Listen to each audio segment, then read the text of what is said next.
도널드 트럼프 전 대통령이 미국 대선에서 당선되면서 팔레스타인에 대한 이스라엘의 압박이 강도를 더해가고 있습니다.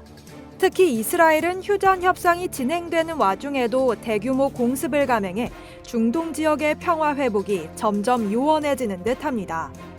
17일 CNN, AP통신 등 주요 외신에 따르면 이스라엘군은 전날 오전부터 이틀간 레바논에서 200곳 이상의 헤즈볼라 군사 목표물을 공습했다고 밝혔습니다.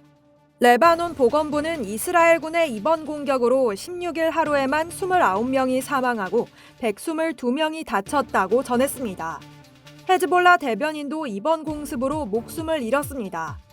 보도에 따르면 헤즈볼라의 무함마드 아피프 수석 대변인은 이날 이스라엘군의 레바논 베이루트 공습으로 사망했습니다.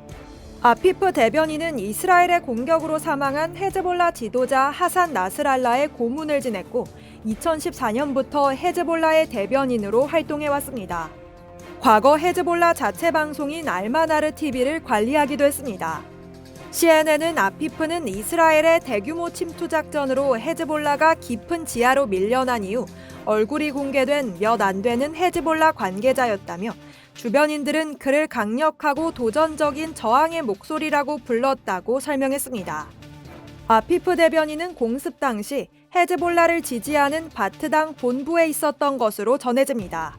AP는 이스라엘군이 범아랍권 정당 바트당의 베이루트 사무실을 공격하는 과정에서 아피프 대변인이 사망했다며 이스라엘군의 베이루트 중심부 공습은 10월 10일 이후 약 한 달여 만이라고 전했습니다. 외신은 이스라엘군의 이날 공격이 헤즈볼라의 주요 거점인 베이루트 남부교회가 아닌 시내 중심부 라스 알나바 지역에서 이루어졌고 이례적으로 사전 대피령조차 내려지지 않았다고 지적했습니다. 또 베이루트 중심부 근처에 인구 밀도가 높은 마르 엘리아스의 건물을 공격해 최소 2명이 사망했다고 지적했습니다. CNN은 이번 공습은 대낮에 진행됐고 대피 경고도 내려지지 않았다며 이스라엘군은 아직 이번 공습에 대해 언급하지 않고 있다고 전했습니다.